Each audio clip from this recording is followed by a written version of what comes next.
بسم الله الرحمن الرحيم. دلوقتي هنحل أسئلة النماذج الاسترشادية 2025 على الجزء اللي احنا خدناه. بيقول لي two wires the same material if the diameter of the first 3 times. طبعا احنا ال same material دي بالنسبة لنا مهمة. diameter of the first 3 times diameter of the second and the resistance of the second 4 times resistance of the first so the length of the second. هو بيسأل على length. نكتب قانون length. طبعا انت عارف القانون الأصلي إن RA تساوي رو EL. لو انت عايز ال L هتساوي RA على رو E، يبقى RA على رو E. بس الراجل قايل في السؤال same material فهنشيل الرو E، وكمان قايل في السؤال diameter يبقى هنشيل الاريا ونحط مكانها باي R باور 2. تمام، بس بدل radius نخليها diameter. يعني من الآخر القانون أصبح عامل كده L1 على L2 هيساوي R1 على R2 diameter 1 على diameter 2 عشان هما الاتنين مكتوبين فوق فكلهم 1 2 مفيش حاجة تحت. لما نيجي نعوض بقى diameter of the first 3 times diameter of the second. الدايمتر الأول قد التاني 3 مرات يبقى هنا 3 على 1 وعليها باور 2. الريزيستنس بقى resistance of the second 4 times the first، يعني الريزيستنس التانية هي اللي أكبر، يعني دي 4 ودي 1. يبقى ال L1 على L2 لو جينا حسبناها تطلع 9 على 4. بس هو الفكرة إن هو بدأ بالسكند بعد كده الفيرست، يعني هو كأنه عايز L2 على L1 تبقى 4 على 9. السؤال اللي بعده بيقول لي 3 identical resistors each value 24. عندي 3 زي بعض 24 كل واحدة فيهم توصلوا بطرق مختلفة. hence the following choices represent the possible values of their equivalent resistance except. يعني انت عندك 3 24 وصلتهم بطريقة ما، هم التلاتة 2 سيريس وواحدة بارلل معاهم، 2 بارلل وواحدة سيريس معاهم وهكذا. المهم الأرقام دي كلها تطلع صح ما عدا أنهي رقم. طبعا ال 8 دي صح 100% عشان لو وصلتهم هم التلاتة بارلل تطلع ب 18. طب تعالى نجرب لو وصلنا 2 بارلل مع واحدة سيريس هيطلع 36. طب لو وصلنا 2 سيريس يعني 48 مع بارلل مع 24. تعالى نحسبها كده 48 باي 24 اوفر 48 بلس 24 الكلام ده هيطلع 16. يبقى الوحيدة اللي مش هتطلع منهم أبدا هي 20. 20 دي ملهاش معنى، مش عارفين جاية منين. طيب السؤال اللي بعده بيقول لي in the opposite circuit there is a resistance AB of 12 كيلو اوم. الريزيستنس AB كلها ب 12 كيلو اوم يعني 12000 اوم. طب قبل ما اكمل كلام بقى انا كده اقدر اجيب الاي بتاع المسألة، الاي بتخرج من البطارية او الاي عامة بتاع الريزيستنس دي، لان الاي بتساوي في على ار. فالفي هو مكتوبة قدامك اهي، الفي كلها ب 220 والريزيستنس كلها من ال بي هو قايلك عليها ب 12 كي يعني 12000 اوم. فتعالى كده نحسب الاي دي، يعني نعمل 220 divided 12000 الكلام ده طلع 11 على 600. يبقى الكرنت اللي ماشي هنا 11 over 600 امبير. المطلوب بقى بيقول لي ايه؟ if the part AC that represent quarter of the resistance. ال AC ده ربع الريزيستنس connected to voltmeter of resistance 6 كيلو اوم. الريزيستنس هنا 6 كيلو اوم يعني so the voltmeter ال V هيساوي اي ار، الفولتميتر هيقرا اي ار. الاي اللي احنا لسه حاسبينها باي الريزيستنس بقى بتاعت الحته دي بس، عشان الفولتميتر متوصل هنا بس. بكام يا سيدي الحته دي؟ قالك ب 6 كي يعني 6000. فلو حسبنا الكلام ده هيطلع، لا معلش هنا في حاجه غلط. ده بيقول لي ايه؟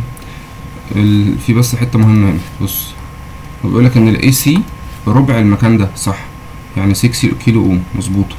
والفولتميتر نفسه كمان الريزيستنس بتاعت الفولتميتر ب 6 كيلو اوم. لما يكون مدينا ريزيستنس الفولتميتر مش هينفع اعتبره طريق مفتوح، هعتبره كانه ريزيستنس عادي. يعني في الحاله دي هعمل ايه؟ لازم احسب ال6 وال6 دول بارلل. تمام تاني، يعني هي كلها ب 12. بس هي نحسبها من الاول تاني. الحته اللي مفيهاش مشكله اللي هي بتاعت توتال كارنت دي لان كلهم توتال. بس تعالى نقسم بقى واحده واحده عشان حاسس ان في حاجه اتحسبت غلط. هو اللي بيقول ان الحته دي ربع 12، ربع 12 ب 3. هي دي الفكره بقى، يعني هو بيقول لي كلها ب 12 ودي ربعها هنعمل 12 كده باي كوارتر يطلع لك 3. يبقى الحته دي ب 3 والفولتميتر ب 6 هو قال كده في السؤال. يبقى نحسب ال 3 وال 6 التوتال بتاعهم بارلل هيدونا كام؟ هيدينا 2. فانا بعمل الحته دي على بعضها كانها ب 2. فاذا لما اجي احسب الفولتميتر هيقرا كام؟ هيقرا اي توتال ار توتال بتاعت الجزء اللي هو فيه. الاي توتال بتاعت الجزء ده اللي هي الاي اللي كانت ماشيه هنا من شويه اللي احنا حسبناها فوق اللي هي كانت 11 على 600 دي متغيرتش. باي الار توتال بقى هيقرا 2 كيلو، مش هيقرا دي ودي، هيقرا الاثنين مع بعض بارلل. 2 كيلو يعني 2000. طيب تعالى بقى نحسب الكلام ده كده 11 over 600 باي 2000. هي طلعت 36 وشوية، يعني تقريبا 36. طيب the opposite circuit the ratio R1 على R2، عايز الريشيو ما بين R1 و R2. مبدئيا كده ال 5 امبير دي دخل منها هنا 1 فيخش هنا 4 لأن مجموعهم 5. طيب واضح ان دول بارالل لبعض، فالاي ار فوق هتساوي الاي ار تحت، يعني 1 باي R1 بلس R2، بعمل اي ار للفرع اللي فوق هتساوي اي ار للفرع اللي تحت اللي هي 4 R2. طيب هنودي ال R2 هنا بالماينس، هيبقى 4 ماينس 1 هيبقى 3 R2 هيساوي R1 زي ما هي. هو عايز الريشيو R1 على R2 هتساوي 3 على 1، يبقى هنا 3 على 1، ال R1 على R2 هتساوي 3 على 1 اللي هي نمبر B.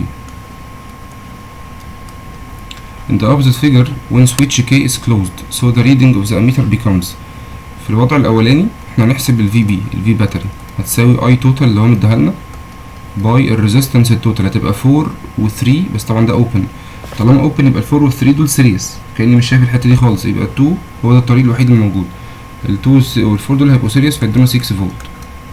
لو قفلنا السويتش ده اصبح عندي وضع جديد بقى، الريزيستنس الجديده بقت دي كانسليشن، فالريزيستنس الجديده بقت ب4 والاي طبعا معرفهاش بكام هو عايزها اصلا، بس الفي بتاعت البطاريه اللي انا حسبتها هتفضل هي.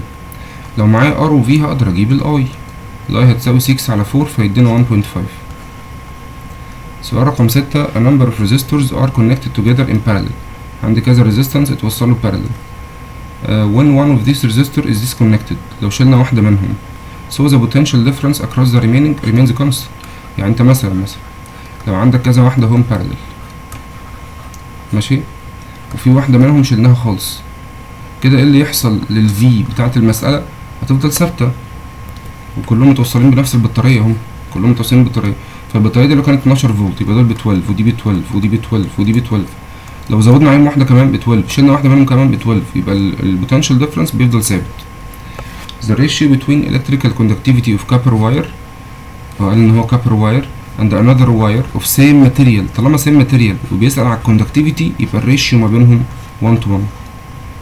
طيب هنا عايز ال equivalent resistance، طبعا ال 6 وال 6 وال 6 هما التلاتة دول هنا parallel فهيدونا 2، هنا 12 مع 12 طبعا 6 وال 6 يعني series ب 12 و 6 وال 6 اللي تحت series ب 12، ال 12 مع 12 parallel يدي 6 وال 6 وال 2 دول series هيدوا 8.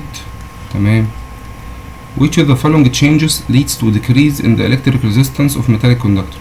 مين في دول هيقلل الريزيستنس؟ decreasing temperature دي برضو تأدي هي دي صح على فكرة، increasing length لأ، increasing number of passing electrons لو زودت عدد الالكترونز اللي ماشية في السلك مش تأثر في الريزيستنس أصلا، تقلل الاريا دي هتزود الريزيستنس، يعني الوحيدة اللي صح إن هي تقلل الريزيستنس إنك تقلل التمبريتشر عشان الريزيستنس والتمبريتشر علاقتهم دايركت. طيب رقم 10 at increasing the length of conductor to double، لو اللينث بقت دبل يبقى الكوندكتيفيتي ثابتة، الكوندكتيفيتي مش بتتأثر باللينث. طيب the opposite diagrams represent four circuits the correct figure which represent correct direction for the greatest conventional. مبدئيا conventional يبقى لازم خارج من البوستيف بتاع الباتري، يبقى ده مظبوط، ده ماشي conventional صح، لا ده مش conventional وده ماشي conventional وده مش conventional، يبقى احنا كده عندنا اتنين صح، الاول والاخير.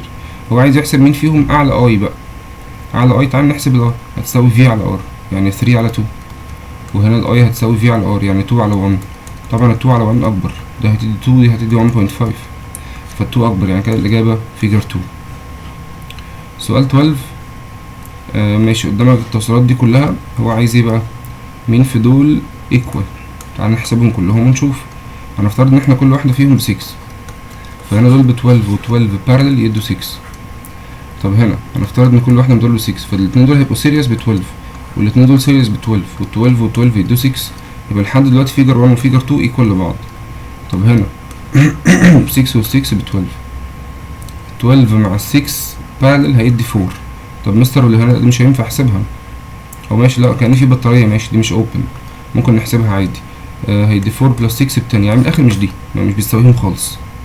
طب هنا هنحسب 6 و 6 و 6 و 6 دول مع بعض بارلل ب 3، دول مع بعض بارلل ب 3 و 3 و 3 سيريز هيدي 6، يبقى ده معناه ان ال 6 و 6 و 6 اللي هم 1 و 2 و 4 بيساووا بعض، 1 و 2 و 4 بيساووا بعض.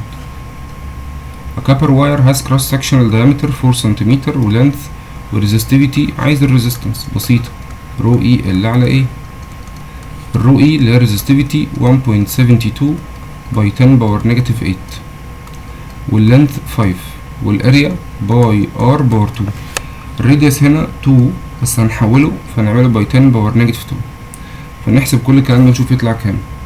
نحسبه كده مع بعض بالآلة. 1.72 طلعت أول واحدة 6.84 باي 10 باور نيجاتيف 5. سؤال 14 بيقول لي in the shown electric circuit the value of electromotive force of the battery. عايز قيمة الباتري بكام وعايز قيمة الريزيستنس ار اي بكام. طيب مبدئيا كده احنا معانا ال5 وال6 والاتنين دول مع بعض هنحسبهم سيريس وبعد كده التلاتة بارلل لبعض. بس خلي بالك ان نقدر نحسب شوية حاجات حلوة يعني كويس ان في كارنت. تقسيمات الكارنت كان داخل عندي كارنت هنا 2.5 اتقسم خدنا منه 1.2 و1 هيتبقى 0.3 تمام عشان نجمعهم يطلعوا 2.5 في الاخر. فكده انا معايا التلاتة كارنت لازم اي ار هنا يساوي اي ار هنا يساوي اي ار هنا. لازم الاي ار كلهم تبقى متساوية يعني لازم 1.2 باي 5 لازم تساوي 6 باي 1 لازم تساوي 7 بلس ار اي اللي انا معرفهاش اهي 7 بلس ار اي باي 0.3. لازم تحسب اي ار لكل فرع. فطبعا ده ب 6 وده كمان ب 6 يبقى لازم ده كمان يطلع ب 6. فتعالى نساويه ب 6 ونعملها شيفت سولف. يعني هقول كده هكتب في الآلة الحاسبة يعني 7 بلس اكس مضروبة في 0.3 الكلام ده بيساوي 6. نعملها شيفت سولف ايكوال طلع ب 13 يبقى الار اي ب 13. يبقى احنا هنا يا اما دي يا اما دي. طب تعالى نشوف بقى الفي بتاعت البطارية. الفي بتاعت الباتري هتساوي اي توتال ار توتال. الاي توتال اللي هو 2.5 الار توتال بقى تعالى نحسبها كلها. عندي هنا 8 وال9 بس ونحسب التلاتة دول بارلل مع بعض الاول. طبعا دي طلعت ب 13 اتفقنا يعني الفرع ده كده 7 و 13 ب 20. ال 20 وال 6 وال 5 هم التلاتة بارلل لبعض. تعالى نحسبهم كده 20 هنعمل طبعا 1 over 20 plus 1 over 5 plus 1 over 6.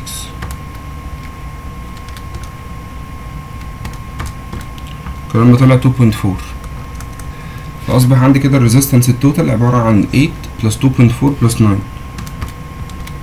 الكلام ده طلع 19.4.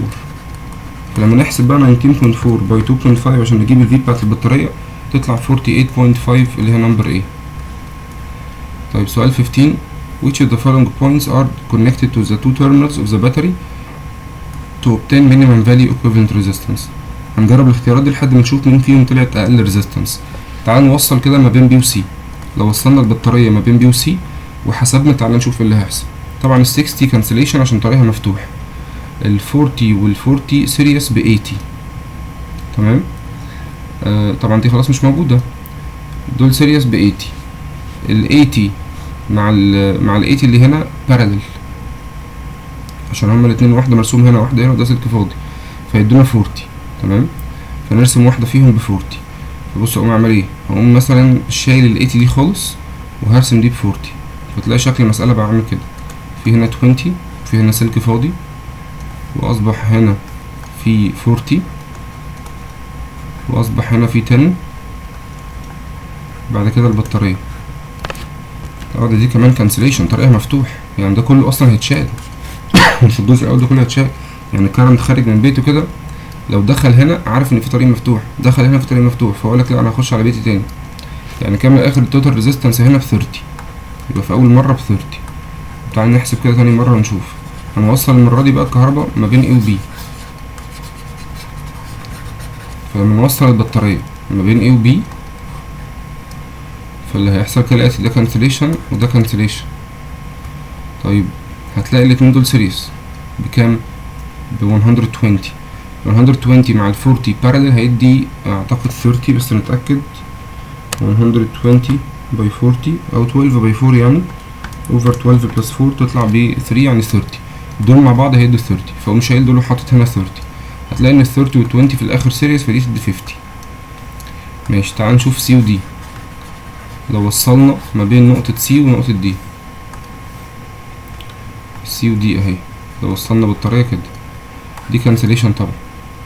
دول مع بعض سيريس ب 80. ال 80 مع ال 80 هيدي 40. تمام. اصبح هما التلاتة سيريس في الاخر بقى، طبعا ده كتير جدا، هيبقى 60 و40 و10، فمستحيل تكون دي الاجابة، وعايز اقل ريزيستنس. طيب هنحسب ما بين الاي ودي، نوصل ما بين اي ودي، ادي البطارية ما بين اي ودي، طبعا دول ملهمش لازمة. طيب ودول هيبقوا سيريس بقى، ما هو مفيش هنا طرق خلاص، دول سيريس. 120 مع ال 40 بارلل هيدي 30، وال 30 مع ال 60 هيدي 90. يبقى واضح ان اقل ريزيستنس فيهم لما وصلنا ما بين بي و سي. تمام، لان احنا وصلنا بي و سي، تعالى كده نتأكد مرة تانية. لما احنا وصلنا ما بين البي والسي كان ايه اللي حصل؟ اهي ده كانسليشن، ودي خلاص طريق عادي. دول سيريس ب 80، وال 80 مع ال 80 بارلل هيطلع لك 40. ايا كان الريزيستنس هترسمها هنا او ترسمها هنا، هتلاقي طريق مفتوح في الاخر، مش هنا زي اللي فاتوا، يعني السلك ده خلاص فاضي مفيش حاجة فيه، فكده اصبح المسألة في الاخر عاملة كده. يعني كده الاجابة ايه؟ سؤال 16. The figure shows conductors of different length, same cross-sectional area, same material, and the potential difference applied to each of them as shown in the figure. ومعاك ال V بتاعت كل واحد فيهم. The relation between the current intensity passing through each of them. عايز ال I بتاعت كل واحد فيهم. تعالى نحسب ال I عادي جدا. ال I الأولى بتساوي احنا بس نتأكد ان هما نفس الاريا. نفس الاريا تمام. يبقى كده الريزيستنس بتساوي رو اي ال على ايه، كأن الريزيستنس عكس الاريا. طيب سوري، كأن الريزيستنس دايركت مع اللينث، لأن الاريا ثابتة. الريزيستنس كأنها لينث في الحالة دي، فأقول بقى ايه 3 على 1 يعني 3، وهنا نحسب 1 على 2 يعني هاف، وهنا نحسب 2 على 3. طيب لو جينا نرتبهم، أعلى رقم فيهم هو الاي 1، وبعديه الاي 3، بعد كده الاي 2، يبقى اي 1 اي 3 اي 2 اللي هي رقم سي. السؤال اللي بعده بيقول الريشيو ما بين ال V1 على ال V2 5 على 2. قلت لك ان الريشيو بتاعت ال V هي نفس الريشيو بتاعت ال R لو كانوا متوصلين سيريس، فانا هعتبر دي كأنها نص RX متوصلة سيريس مع ال RY. فبص بقى الريشيو تبقى عاملة ازاي. ال V1 كان معاه مين بقى؟ كان معاه RY بلس نص RX، RY بلس نص RX. طب وال V2؟ ال V2 معاه RY بس، لازم الريشيو دي تبقى نفس الريشيو بتاعت 5 على 2. ونعمل كروس بقى، هندخل ال 2 هنا، هيبقى عندي 2 RY بلس 1 RX equal، هندخل ال 5 هنا يبقى 5 RY. هنودي 2 RY بالماينس مع اختها اللي هي 5 RY، هيدينا 3 RY بيساوي RX. هو عايز الريشيو، عايز RX على RY تساوي 3 على 1، RX على RY تساوي 3 على 1. طيب انت قدامك الريزيستنس دول كلهم، مين في دول هيدي 11؟ طبعا دي مستحيل، عشان 12 بلس حاجة مش هيدي 11. دول مع بعض 20 مع 4 هتطلع الإجابة أقل من 4، فدي مش تدي 11. دول هيدوا 3، وال 3 مع ال 8 تدي 11، يعني هي السي صح.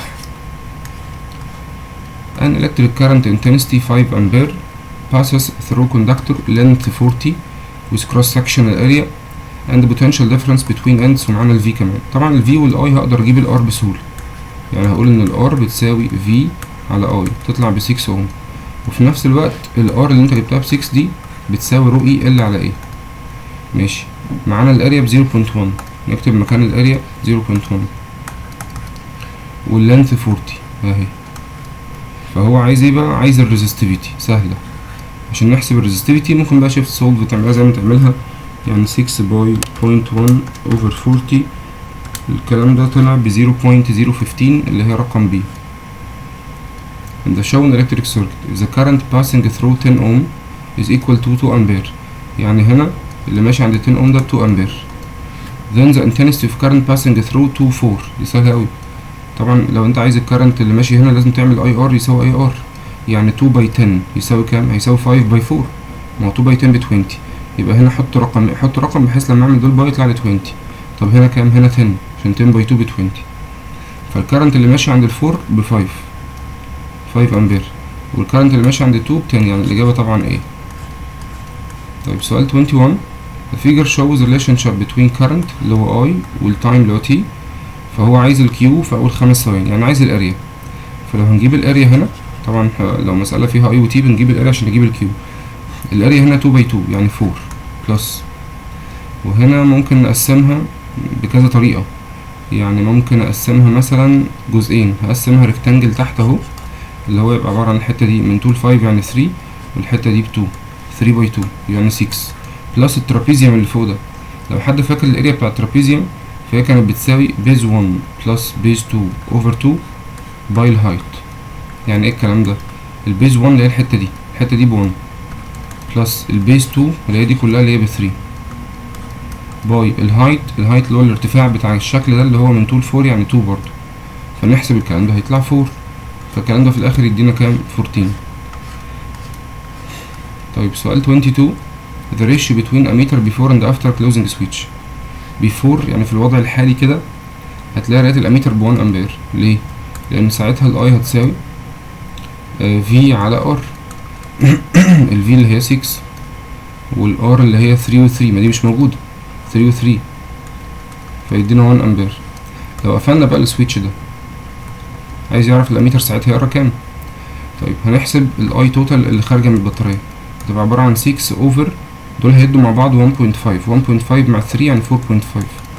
فلو قسمنا 6 على 4.5 هيدينا 4 على 3. فالكرنت اللي جاي من البطارية 4 على 3 مش مهم الدايركشنز خالص دلوقتي. 4 على 3 هيخش يتقسم بالتساوي يبقى 2 على 3 هنا و2 على 3 هنا. فأصبح الأميتر ده هيقرا كام؟ 2 على 3. يبقى في المرة الأولى كان ب1 وفي المرة التانية ب2 على 3. لو حسبت الكلام ده بالآلة الحاسبة يديك نمبر ايه.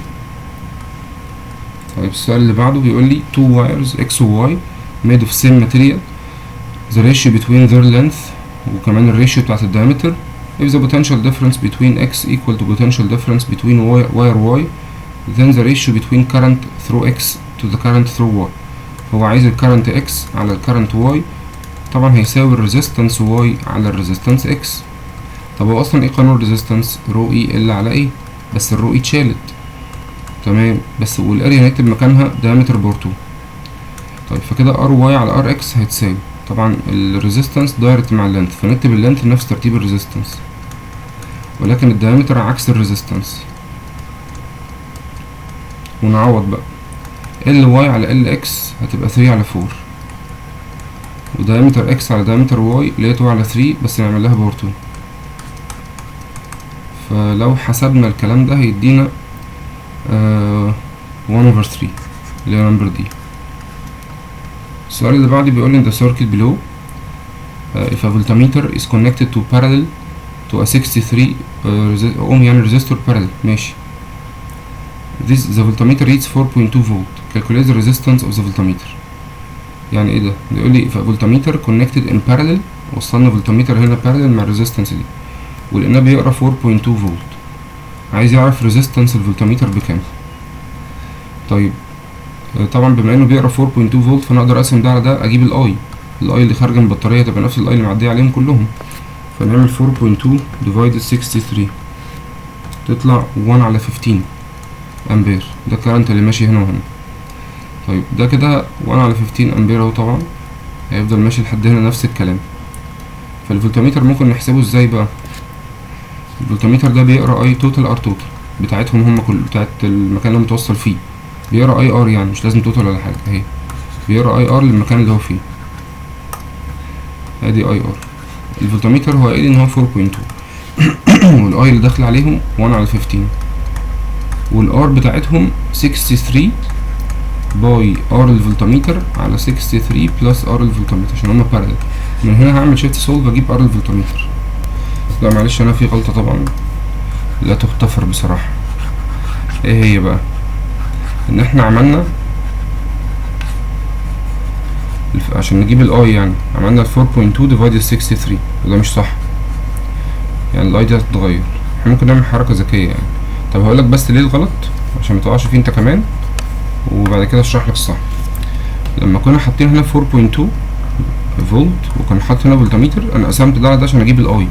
ما ينفعش اقسم ده على ده عشان اجيب الاي لان الفولتميتر هنا ميعتبرش سلك مفتوح. انا حليت اللي هو الطبيعي بتاع الفولتميتر بس بما ان الفولتميتر عنده ريزيستنس لازم تقسم 4.2 على الريزيستنس كلها بتاعتهم هما الاثنين تمام. طب لو انا قسمت على ال 63 بس هيجيب لك الكرنت اللي ماشي عند ال 63 بس مش هيبقى نفس الكرنت اللي ماشي في المساله كلها لان ده فولتميتر مش عادي ده فولتميتر عنده ريزيستنس تمام.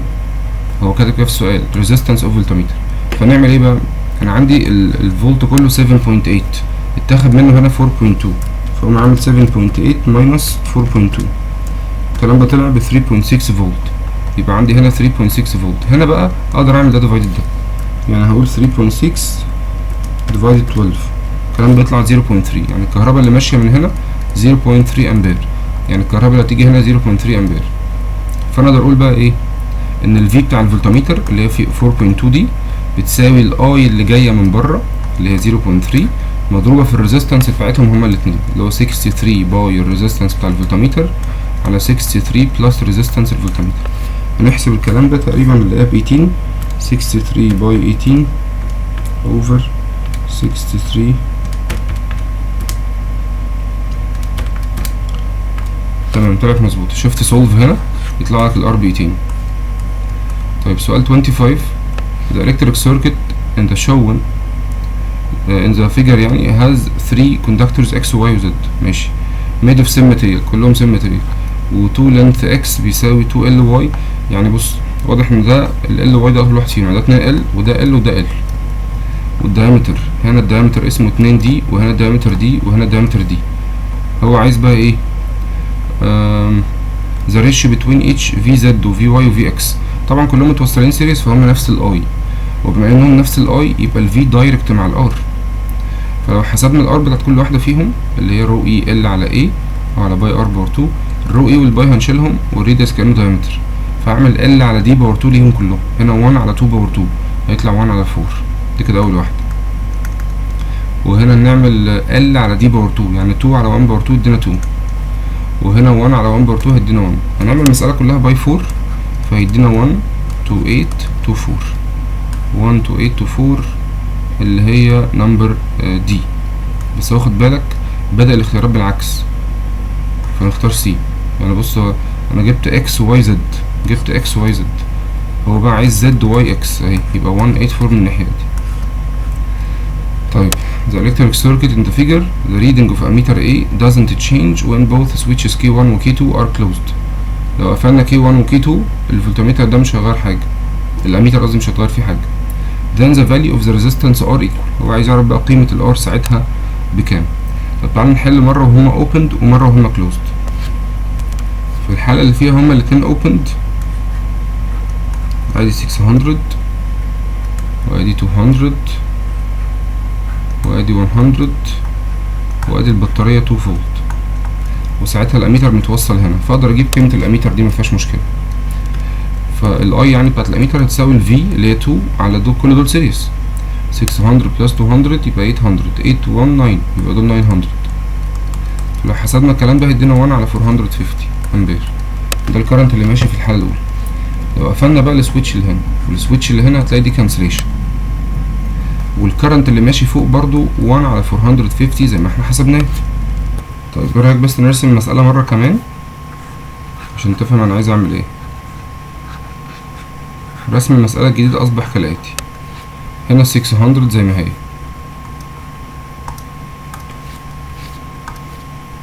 ادي يا سيدي 600 اللي كانت في الجنب دي، وادي البطارية زي ما هي، وهنا بقى في سلك فاضي، وهنا في 2 ريزيستنس ال 200 والار، وطبعا هو عايز الار، والكرنت اللي ماشي هنا معايا، فطبعا اقدر اجيب الفولتج. بمعنى ايه؟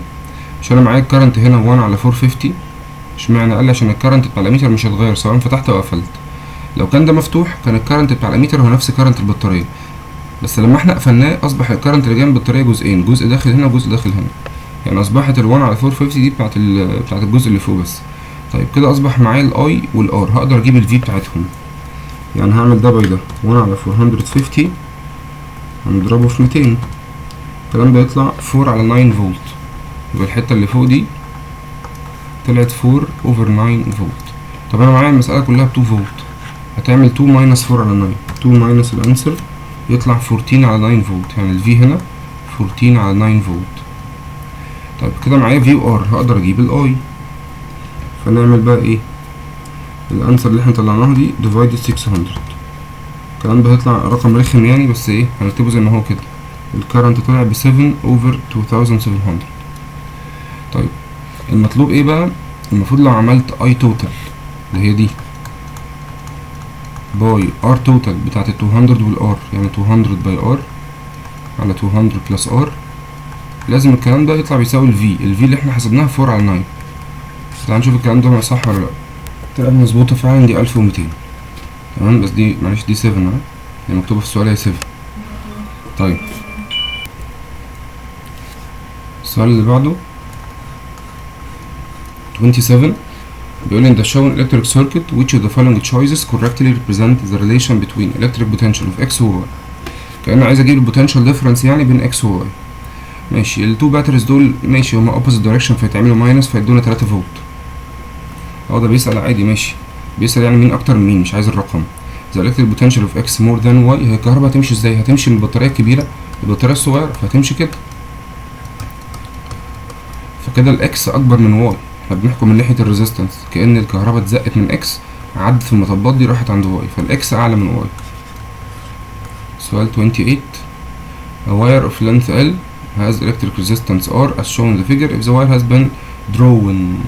طالما دي مسألة drawn يبقى R1 over R2 يساوي L1 على L2 باور 2، يبقى R1 على R2 بتساوي، بيقول لي becomes 3 times the original length، يعني الأول ب1 والتاني ب 3 وادي باور 2 تطلع 1 over 9. هو قالك ال R الأولى اسمها R، هو عايز ال R التانية. تعال نعمل cross R2 by 1 اللي هي ال R2 اللي هو عايزها يعني بتساوي 9R، يبقى ده معناه انها بتساوي 9R. 29 طبعا دول parallel قبل أي كلام، ودول سيريس وبعد كده parallel مع ال 18. فتعالى نحسب كده ال 12 و 3 parallel. 12 by 3 على 12 plus 3 هيطلعوا 2.4 مع ال 1.6 دي سيريس، هيبقى الفرع ده كله ب4، يبقى الحتة دي كده بقت ب4. طيب بعد كده في كارنت جاي من البطارية هنا. هنا مش هينفع نحل المسألة دي عشان احنا لسه ما خدناش الار سمول، دي لسه في الدرس الجاي، بس عامة ممكن نجمعها مع الريزيستنس يعني مش هتفرق، بس تمام ماشي نحلها وخلاص. 9 مع ال 18 هتبقى ب6، بس انا مش هجيب حاجة زي كده في الامتحان يعني عشان لسه ما خدناش اومز لو فور كلوز سيركت. طيب فكده عندي 6 و4 اهم بارالل، وفي هنا ار سمول ب 0.6 اوم، فهو عايز يحسب الاي. بسيطة، الاي تساوي الفي بتاعت البطارية ب6، ونحسب دول بارالل، بس الجديد اللي انت لسه متعرفوش اللي احنا لسه ما خدناهوش هنجمع عليهم دي بعد ما نحسبهم. فنحسب 4 by 6 على 4 plus 6، 4 by 6 يطلع 2.4، هنجمع عليها 0.6 تبقى 3، فيبقى الكارنت كده ب 2 امبير، بس زي ما قلت لك دي لسه ما خدناهاش يعني. طيب سؤال 30 كابر واير، معانا اللينث ومعانا الاريا ومعانا الفي كمان between terminals resistivity ومعانا الريزستيفيتي، وهو عايز الاي. ماشي، الاول عايزين نحسب الريزيستنس، هتبقى رو اي ال على ايه، ادي رو اي ال على ايه. الرو اي 1.79 by 10 باور نيجاتيف 8، واللينث 30، والاريا 2 by 10 باور نيجاتيف 6. طيب هنحسب الريزيستنس، بعد كده اقول ان الاي بتساوي في اللي هي 3 على الار اللي احنا حسبناها، فلو قسمت 3 على الرقم اللي انت حسبته هنا يطلع لك الرقم ده. طيب سؤال 31 الفولتميتر ده ب 20 فولت، طبعا طالما معايا في وار هقسمهم على بعض اجيب الاي ب 4 امبير، فال4 امبير هتيجي هنا. طيب يبقى الفرع اللي فوق عنده 4 امبير، هو عايز ايه بقى؟ عايز التوتال كارنت انتنسيتي. تعالى بقى نشوف اللي هيحصل. الفرع اللي فوق اصلا ده بكام؟ 15 وماشي جواه 4 امبير، الفرع اللي تحت 10 اوم ومعرفش ماشي فيه كام، فاقوم اعمل ايه بقى؟ اقول 15 باي 4 بيساوي 10 باي الاي اللي انا معرفهاش عنده، 10 باي الاي. هنحسب الاي نلاقيها 6 امبير، يبقى كده التوتال اللي خارج من عندهم هما الاتنين هيتجمعوا يدونا 10. 32 قدامك 4 وايرز correct electrical conductivity of wires، عايز الترتيب الصح للconductivity. طبعا السيجما بتساوي ال على ار اي. طيب تعال نحسب ال على ار ليهم كلهم كده، ال على ار اي يعني هنا 1 اوفر ار اي يعني 1 باي 2 يعني هاف، وهنا برضو ال على ار اي هيدي 1، وهنا برضو ال على ار اي يعني 2 باي 4 ب 8 هيدي برضو 1 اوفر 4، وهنا ال على ار اي فيدي 2. فواضح انه اكبر واحدة فيهم هي نمبر دي. تمام، هي بس دي معكوسة ماشي، يبقى الكوندكتيفيتي بتاعت دي اكبر من، بعديها بي كوندكتيفيتي بي، بعديها A conductivity A، وبعدين أصغر واحدة فيهم conductivity C. فاحنا محتاجين دي تكون أكبر واحدة فيهم والسي تكون أقل واحدة، أو الاختيارات كلها فيها مشكلة، معلش دول معكوسين، العلامة دي معكوسة، يعني كده الكوندكتيفيتي بتاعت الدي أكبر من البي، دي كده اتظبطت بقى، الدي أكبر من البي أكبر من الإيه أكبر من السي، كده معقول. طيب equivalent resistance between A و B، طبعا دول cancellation، وهنحسب دول parallel يدونا 3 R، دي سهلة. طيب سؤال 34 مدينا ال Q ومدينا ال W وعايزين نحسب ال V، فنقسم ده على ده هيدينا 6 فولت.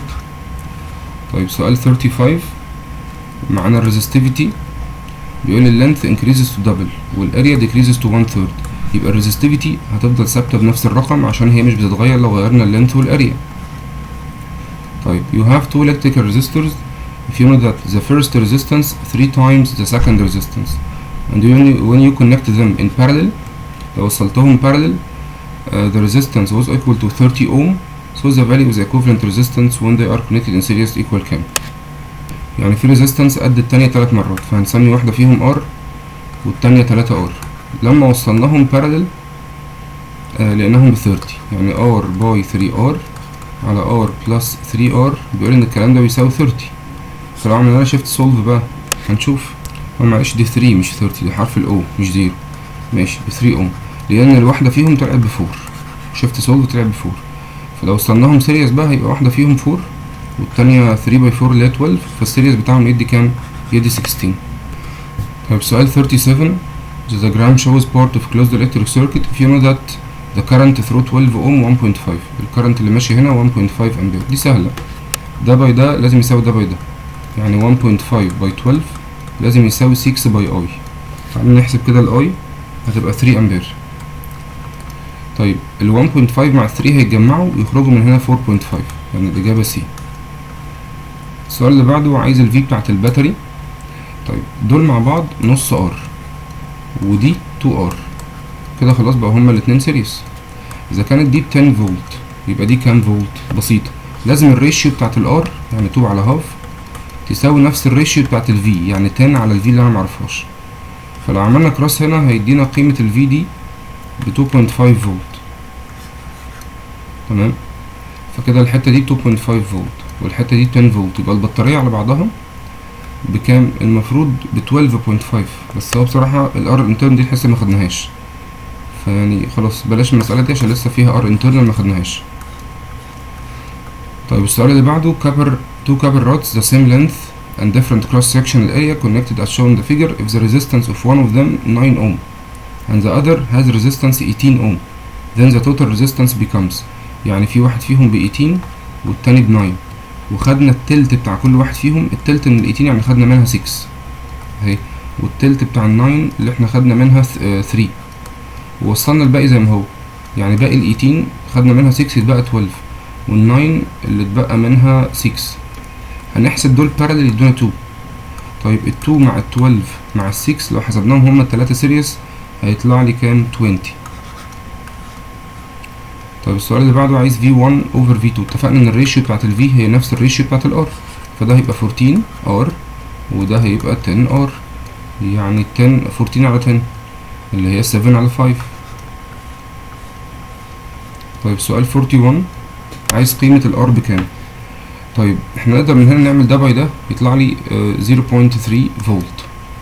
طب كده ال 1.5 خدنا منها 0.3، تعمل ده ماينس ده هيتبقى لك 1.2 فولت. ال V وال R دول هقسمهم على بعض اجيب ال I، يعني 1.2 divided 8 هيدينا 0.15 امبير. طيب الكرنت اللي داخل ده طبعا احنا عايزين ايه؟ عايزين قيمة ال R، فبص اعمل ايه بقى؟ اقوم قايل ان ال I اللي داخل عليهم دي ال I توتال باي ال R توتال بتاعت ال 10 وال R اللي هي 10 بلس R 10 باي R سوري على 10 بلس R، لازم الكلام ده يساوي 0.3 فولت، يعني كأني بقول ان ال V بتساوي I توتال R توتال بتاعتها. هنعمل شيفت سولف هنا نجيب قيمة ال R طلعت 2.5. طيب كده خلصنا تقريبا الأسئلة بتاعت الاسترشادي. الفيديو اللي جاي بقى نحل أسئلة امتحانات السنين اللي فاتت.